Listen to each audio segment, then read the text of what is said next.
kita mendengarkan Injil pada hari ini. Tuhan bersamamu.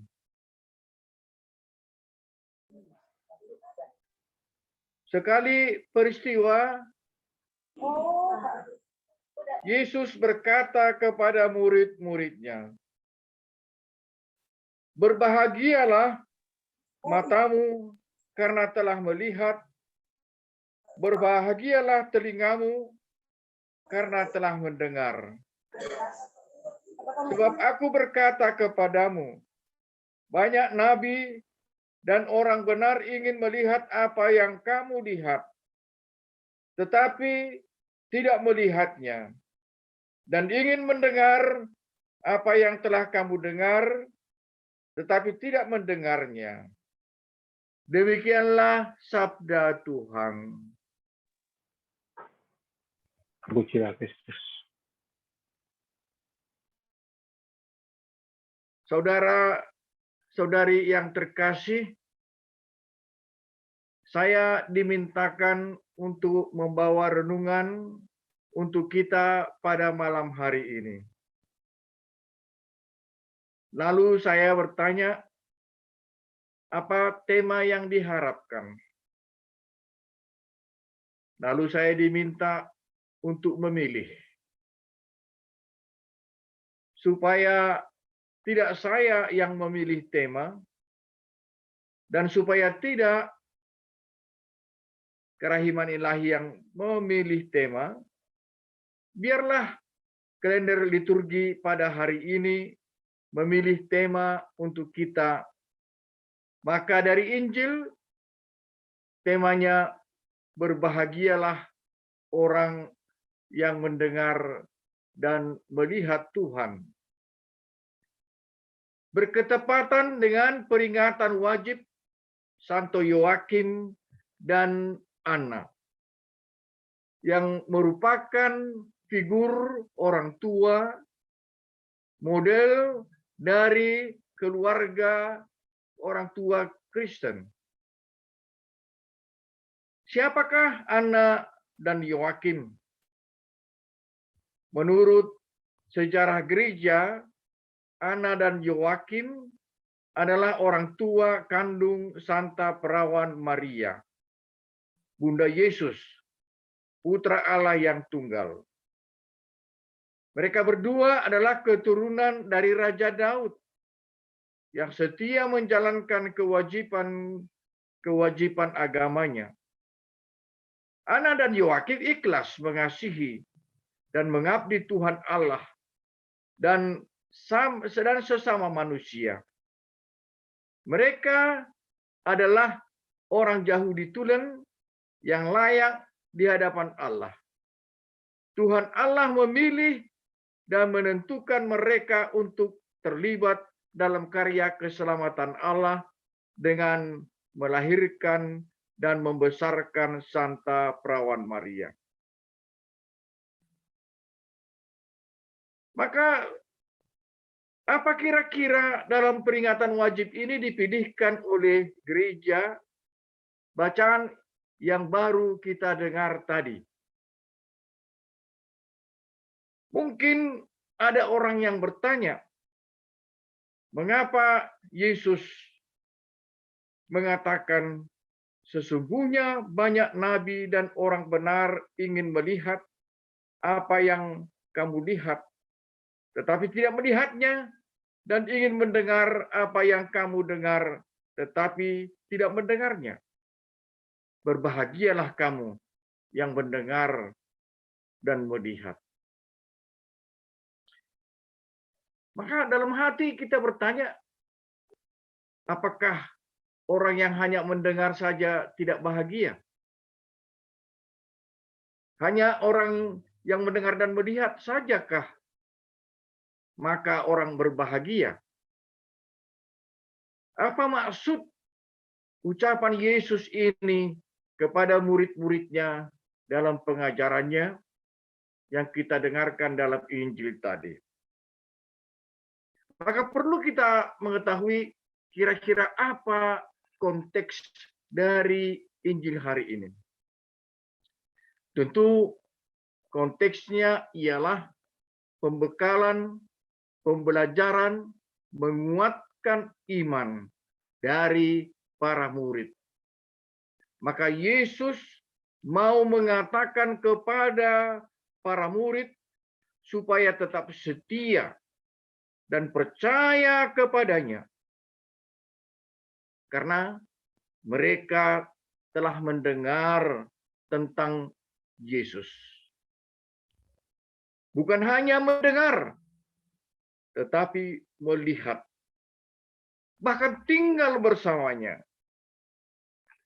Di sini Yesus mau mengatakan bahwa para muridnya sudah diberi Tuhan sesuatu yang istimewa, yang khusus dibanding dengan murid-murid yang lain. Saya, tentu kita semua tidak pernah tinggal bersama Yesus. Dalam tanda petik, tidak bertemu dengan Yesus.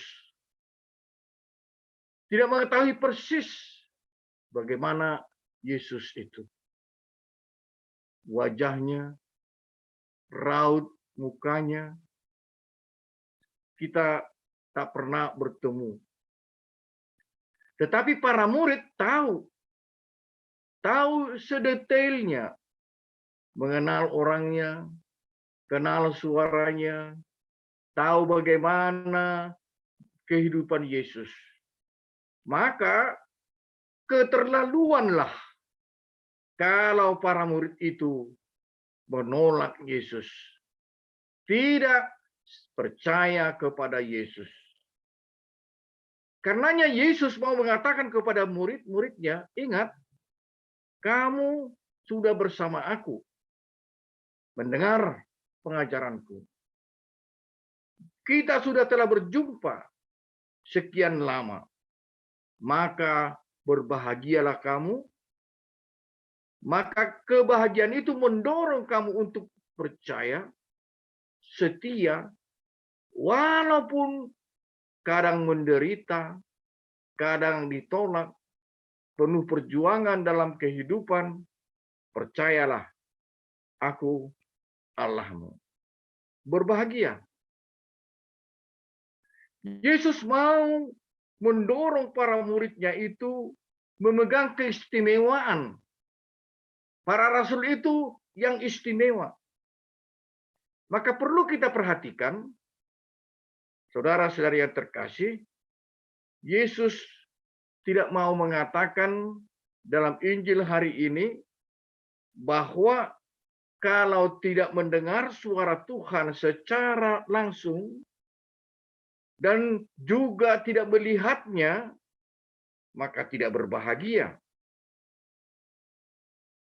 Kalau begitu, banyak orang berkeinginan mau melihat dan berjumpa dengan Tuhan agar percaya, agar mau mengikutinya. Namun banyak orang mendengar tentang Yesus, tapi tidak percaya karena tidak melihat Yesus. Maka orang-orang itu meninggalkan Yesus. Ini adalah orang yang tak beriman. Maka saudara-saudari yang terkasih, mendengar tentang Yesus pun sebetulnya sudah harus membuat orang berbahagia. Bukan harus dengar suaranya, tapi mendengar cerita tentang Yesus itu. Walaupun tidak bertemu dengan Yesus, karena Yesus sendiri berkata, berbahagialah orang yang tidak melihat, namun percaya. Kita ingat kan, apa dikatakannya kepada Thomas? Berbahagialah orang yang tidak melihat, namun percaya. Banyak orang yang tidak seperti para murid. Banyak orang tidak melihat Yesus. Dalam arti seperti dikatakan Yesus kepada muridnya, kepada Thomas.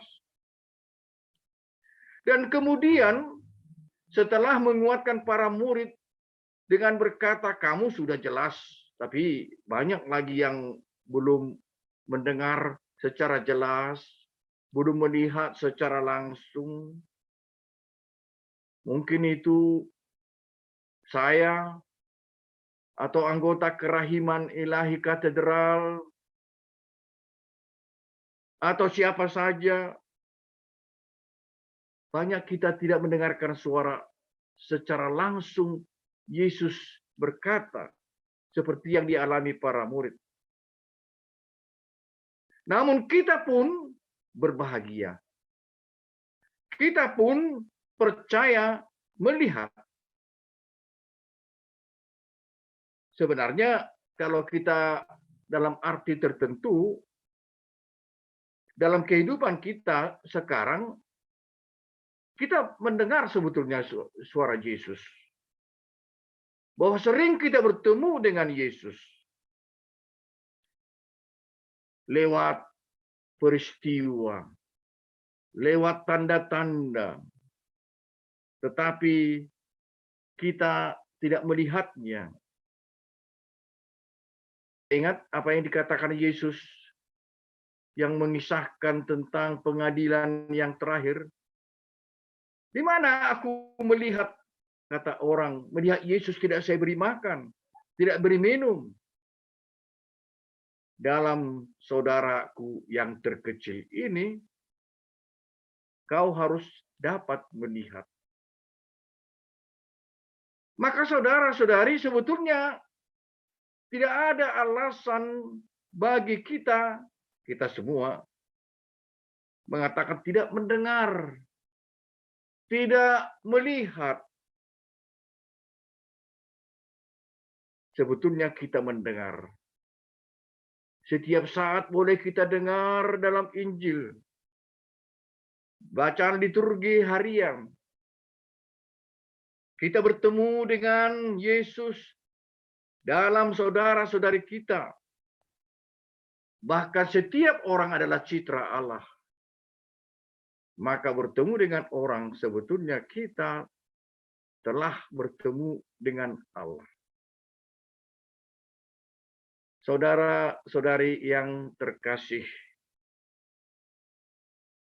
kita termasuk orang yang berbahagia yang bisa berhimpun, entah pun tidak tiap hari, tetapi boleh kita bersama saling menguatkan, saling meneguhkan, saling mempersembahkan intensi, dan juga menyatakan iman kita dengan permohonan-permohonan kita kepada Tuhan.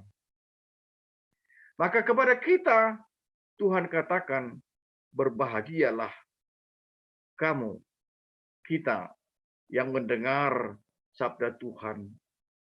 Dan juga berbahagialah kita yang telah merasakan kerahiman Allah. Tak terlukiskan. Dari hari ke hari pengalaman kita, di mana kita sungguh kalau menyadari kerahiman Tuhan. Allah Maha Rahim. Kerahiman Tuhan yang dapat mengubah pikiran kita. Kerahiman Tuhan yang mengubah segala perilaku kita. Kerahiman Tuhan yang memberikan kekuatan, penyembuhan. Kerahiman Tuhan di mana kita boleh berkesempatan belajar dari putranya Yesus yang sungguh-sungguh lewat darah dan pengorbanannya. Kita lihat itu dalam peristiwa-peristiwa kehidupan kita. Maka Bapak Ibu, saudara-saudari yang terkasih, suster, siapa saja yang kita ikut dalam perayaan ini, Tuhan memberkati kita semua. Shalom. Amin. Kita lanjutkan.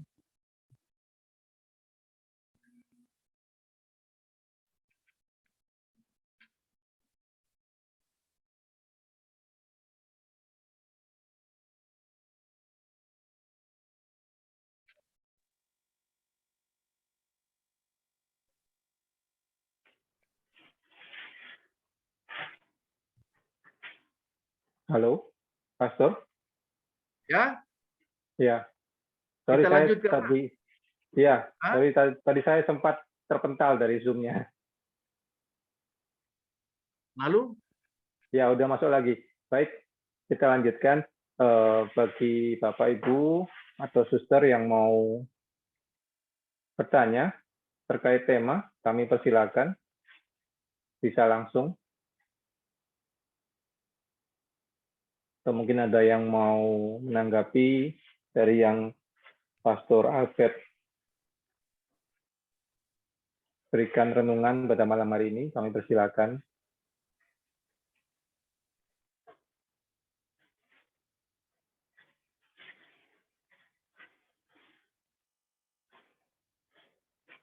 Baik, kalau belum ada yang bertanya, Pastor, saya mau bertanya.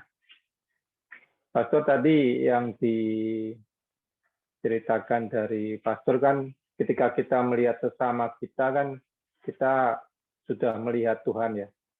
Tapi bagaimana, Pastor, kita memilah sebenarnya sesama kita yang mana yang kita benar-benar perhatikan, seperti ketika kita melihat Tuhan ya, Pastor. baik, kalau dalam Injil tadi yang saya kutip itu, mereka yang sangat membutuhkan, mereka sesama kita yang sangat mengharapkan bantuan, pertolongan, dan perhatian kita. Bukan berarti orang yang berkecukupan tidak kita perhatikan. Maka kalau dikatakan dalam Injil, yang perlu kita perhatikan, di situ hadir Tuhan lebih pada yang sederhana. Tetapi secara umum, dalam diri setiap orang, karena setiap kita adalah gambaran citra Allah. Dan kita sebetulnya harus semakin lama semakin bisa melihat dalam diri seseorang, kita dapat melihat Tuhan. Walaupun kadang-kadang sulit berkata inilah wajah Tuhan dalam diri-diri penjahat. Sulit melihat wajah Tuhan bagi penembak sesamanya. Sulit melihat wajah Tuhan bagi dalam diri koruptor, para pembunuh, dan seterusnya. Tetapi akhirnya kita bisa mengalahkan itu karena bukan Tuhan yang salah dalam dirinya, tetapi orangnya yang diberikan kebebasan itu. Maka makin hari kita pasti akan boleh menerima, mendapat suatu kekuatan khusus kalau kita sungguh menyatukan diri kita dengan Kristus, maka kita dapat melihat dan memilah-milah itu, di mana kita yang pertama dapat memberi perhatian bagi sesama kita. Demikian sementara. Baik, terima kasih Pastor. Ada yang bertanya, saya bacakan Pastor di chat. Dari Ibu Tina, Pastor, saya mau tanya, apakah hanya dengan mendengar dan membaca firman Tuhan, iman dan atau kepercayaan kita tumbuh kepada Tuhan? Mendengarkan, membaca, mendengarkan firman Tuhan memang menjadi yang boleh dan paling boleh kita lakukan setiap hari. Dan seharusnya membaca firman Tuhan membuat kita tumbuh dalam iman, berkembang dalam iman, daripada tidak pernah mendengarkan firman Tuhan. Membaca saja sebetulnya boleh.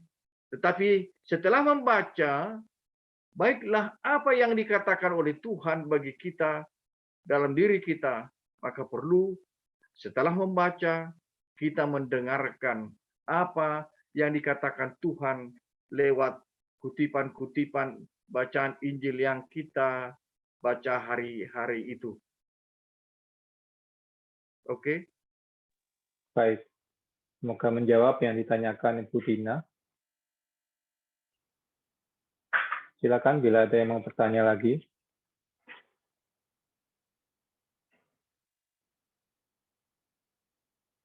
Kalau ada yang mau bertanya, silakan datang ke biara Kapusin Emmaus Helvetia. Boleh datang bertanya. Iya, Pastor ada lanjutan Ada lagi. dari Bro Joshua Francisco. Pastor, ketika kita sudah melaksanakan ibadah dan melakukan doa harian secara terus-menerus, namun belum mampu mendengar apa yang maunya Tuhan kepada kita, dan ada saja hambatan yang terus berdatangan, bagaimana antisipasinya ya, Pastor? Itulah memang perjuangan kita semua. Gak ada yang sempurna, tetapi tidak menyerah. Kita terus berarti kalau kita sudah melakukan dalam beberapa waktu, maka kita akan sempurna. Manusia yang kadang kuat, yang juga lemah. Maka dikala kuat, kita dapat mengatasi segala-galanya, tetapi dikala itulah manusia. Dan itu perjuangan kita sampai berakhir hidup kita di dunia ini. Maka keberanian dan kerendahan hati mau mengharapkan kerahiman Tuhan harusnya menjadi bagian kita agar setiap hari kita dibaharui dan dikuatkan. Tapi yang mau saya katakan ialah perjuangan kita semua. Kita belum sampai kepada tingkat kekudusan seperti yang dialami orang-orang kudus yang kita ingat dalam gereja kita. Sekian. Baik, semoga menjawab yang ditanyakan Bro Joshua. Terima kasih, Pastor. Baik. Silakan jika ada lagi yang mau bertanya. Satu lagi. So, kalau belum ada, kita masuk sesi sharing. Silakan jika ada yang mau sharing.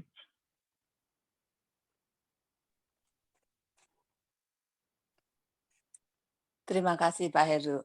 Selamat Ya. malam Romo. Tadi Romo mengatakan kalau ingin bertanya bisa menemui Romo di mana? Oh, di Helvetia. Di mana? Saya tinggal di biara Emmaus Jalan Beringin 3 nomor 9 Emmaus Helvetia. Di Bolga. Tanya Ibu Sulina, sudah pernah dia misa di situ. Itu di Medan atau di Sibolga, Romo? Oh, di Medan. Aduh. Saya pernah menginap yang di Sibolga, Romo. Di Sibolga. Di ada Kapusin yang di Sibolga. Oh, di Sibolga ada di Mela. Iya. Ada di Mela yang di bawah, Romo. Oh, kalau di sana ada di Johanneum, ada juga. Oh, yang Johanneum itu, Romo. Betul. Iya. Saya lupa namanya. Iya. Oke, Romo. Saya ingin bersharing, Romo.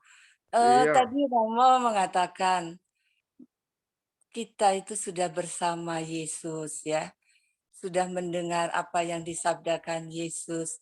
Walau kamu ditolak, dicaci maki atau apapun, kamu tetap merasakan sukacita karena percaya selalu ada Yesus di samping kita. Itu memang saya alami, Romo. Selama ini tidak mudah, Romo, untuk menjadi murid Yesus itu.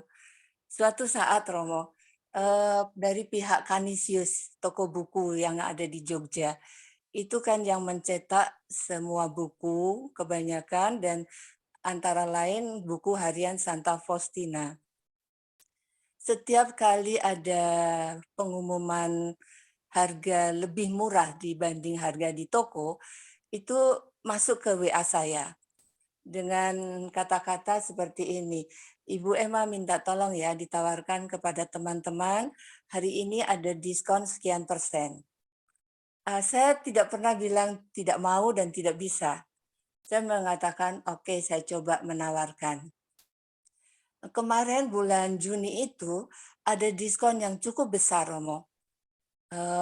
Sekitar 35-40% kalau nggak salah, saya lupa ya besarnya. Saya tawarkan ke banyak teman dan ke grup, antara lain grup yang ada di Jakarta. Bukannya diterima dengan baik, tapi saya diberi jawaban bahwa apa yang saya tawarkan itu bukunya fotokopian dan itu merupakan buku palsu. Padahal saya sudah memberitahukan bahwa ini informasi dari Canisius. Itu bagi saya, wah, memukul sekali, Romo.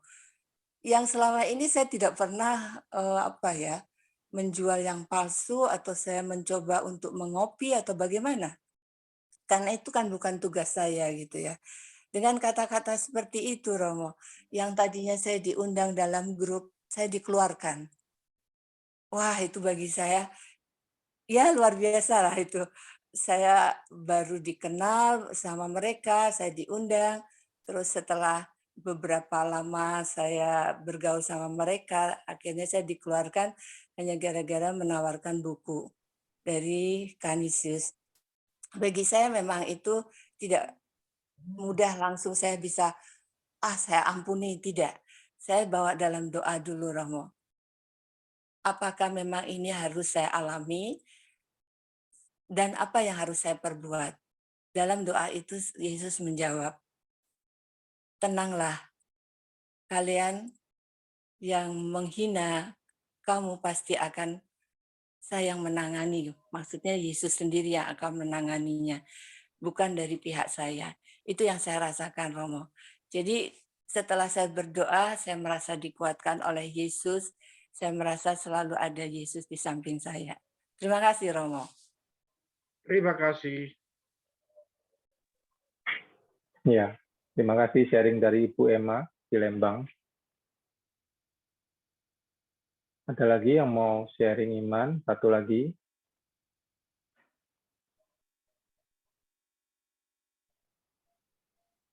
Kalau belum ada, Romo, saya mau bertanya lagi, Romo. Bagaimana kita bisa terus-menerus untuk merasakan bahwa kita sudah mendengar dan melihat Tuhan, Romo? Selain dari kita membaca firman setiap hari, Romo.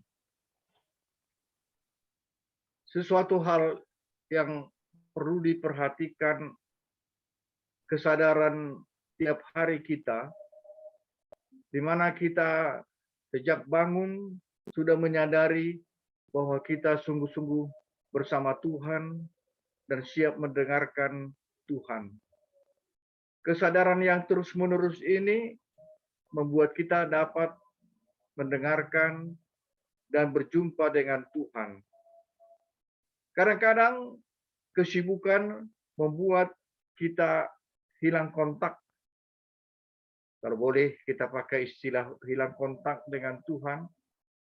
Tetapi kalau kita sudah kebiasaan menyadari bahwa setiap saat dalam pekerjaan, dalam kehidupan kita, bahwa Tuhan selalu bersama kita, nah hal itu menjadi lebih mudah. Tetapi tidak gampang untuk menyadari bahwa Tuhan selalu menyertai kita dan juga dapat melihat apa yang dibutuhkan, yang dikehendaki Tuhan. Nah, ini perlu juga bagi kita semua, karena untuk umat yang beriman, tak pernah ada yang boleh mengatakan saya sudah tamat.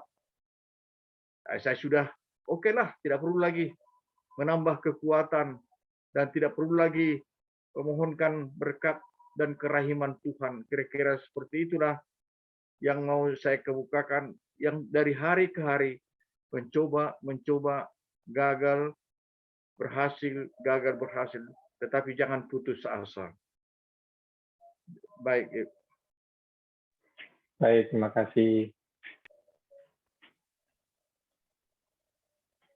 Baik, kalau belum ada lagi yang bertanya, Pastor, kami mohon izin untuk melanjutkan acara. Baik, silakan. Ya, silakan Pak Suraji. Allah Bapa pencipta alam semesta, sungguh indah ciptaan-Mu. Kami bersyukur Engkau telah mengumpulkan kami umat-Mu di bosan kerahiman ilahi walaupun secara virtual Zoom pada malam ini. Kami telah diberi rahmat dan kesempatan untuk mendengarkan sebagian firman-Mu melalui Pastor Albert Pandiangan ORM Cup. Semoga firman-Mu tumbuh subur dalam hati kami seturut kehendak-Mu. Dengan kerendahan hati kami mohon, senantiasalah Kau berikan memberkati Pastor Albert Pandiangan dalam setiap karya pelayanannya, khususnya pada malam ini. Lindungilah dan kuatkanlah Pastor Albert Pandiangan di dalam panggilannya untuk mengembalakan umatnya. Curahkanlah Roh Kudus agar senantiasa Pastor Albert Pandiangan memberikan kerendahan hati, sukacita, dan kebijaksanaan dalam setiap pelayanannya. Doa ini kami sampaikan kepadamu ya Bapa, melalui putramu Yesus Kristus, Tuhan dan pengantara kami. Bunda Maria, Bunda pertolongan abadi, antarkanlah doa kami kepada putramu Yesus Kristus, penyelamat kami. Salam Maria, penuh rahmat Tuhan sertamu, terpujilah engkau di antara wanita, dan terpujilah buah tubuhmu Yesus. Santa Maria, Bunda Allah, doakanlah kami yang berdosa ini, sekarang dan pada waktu kami mati. Amin.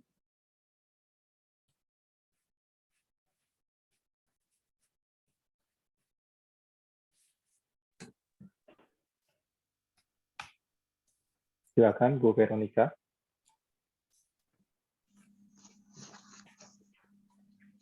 Bahagia manusia yang tidak tuli hatinya, yang mendengar sabda Bapa, tekun melaksanakannya.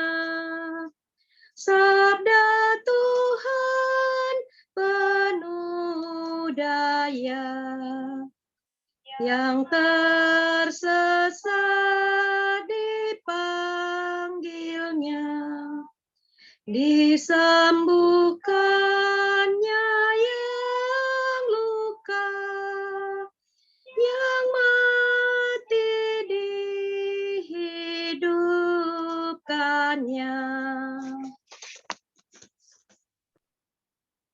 Baik, sebelum menutup rangkaian acara malam hari ini, pengumuman dari saya, nanti setelah doa penutup kita akan foto-foto ya, jadi silakan dinyalakan kameranya, dan juga bagi Bapak Ibu yang tergerak untuk memberikan persembahan kasih kerahiman, bisa lihat di chat ya untuk nomor rekening dan nama rekeningnya. Kami mengucapkan terima kasih bagi yang sudah memberikan persembahan kasih. Kepada Pastor Albert, kami mohon dibantu untuk doa penutup dan doa berkat, Pastor. Marilah kita berdoa. Allah Bapa yang Maha Rahim, kepadamu saja kami percayakan diri kami, dan mengaturkan syukur dan sembah. Engkau selalu menghendaki agar kami semua bahagia dan juga menyalurkan kebahagiaan yang berasal daripadamu kepada sesama kami. Pandanglah kami yang berhimpun pada malam hari ini. Engkau telah menguatkan kami dengan suara gerejamu, dengan tanda-tanda yang kau berikan lewat peristiwa dan alam ini. Terima kasih juga atas kehadiranmu dalam kebersamaan kami pada malam hari ini. Semoga kami semua kau berikan kekuatan, kesejahteraan, dan kebahagiaan. Jagai kami agar tetap sehat dan mengalami sukacita, dan selalu terbuka kepada suaramu yang mengajak kami kepada kebaikan, yang memberikan arahan kepada kami. Tuntunlah kami, ya Tuhan, kami serahkan kepadamu. Segala usaha dan permohonan kami, khususnya intensi-intensi dan doa kami pada malam hari ini. Semoga Tuhan memberikan yang terbaik bagi kami. Maka kami mohon agar Engkau tetap memberkati kami semua. Marilah kita menerima berkat dari Tuhan. Tuhan bersamamu. Dan bersama rohmu. Semoga saudara-saudari sekalian dibimbing, dijagai, diberkati oleh Allah yang Maha Kuasa, Bapa dan Putra dan Roh Kudus. Amin. Sekian. Ya, terima kasih Pastor Albert.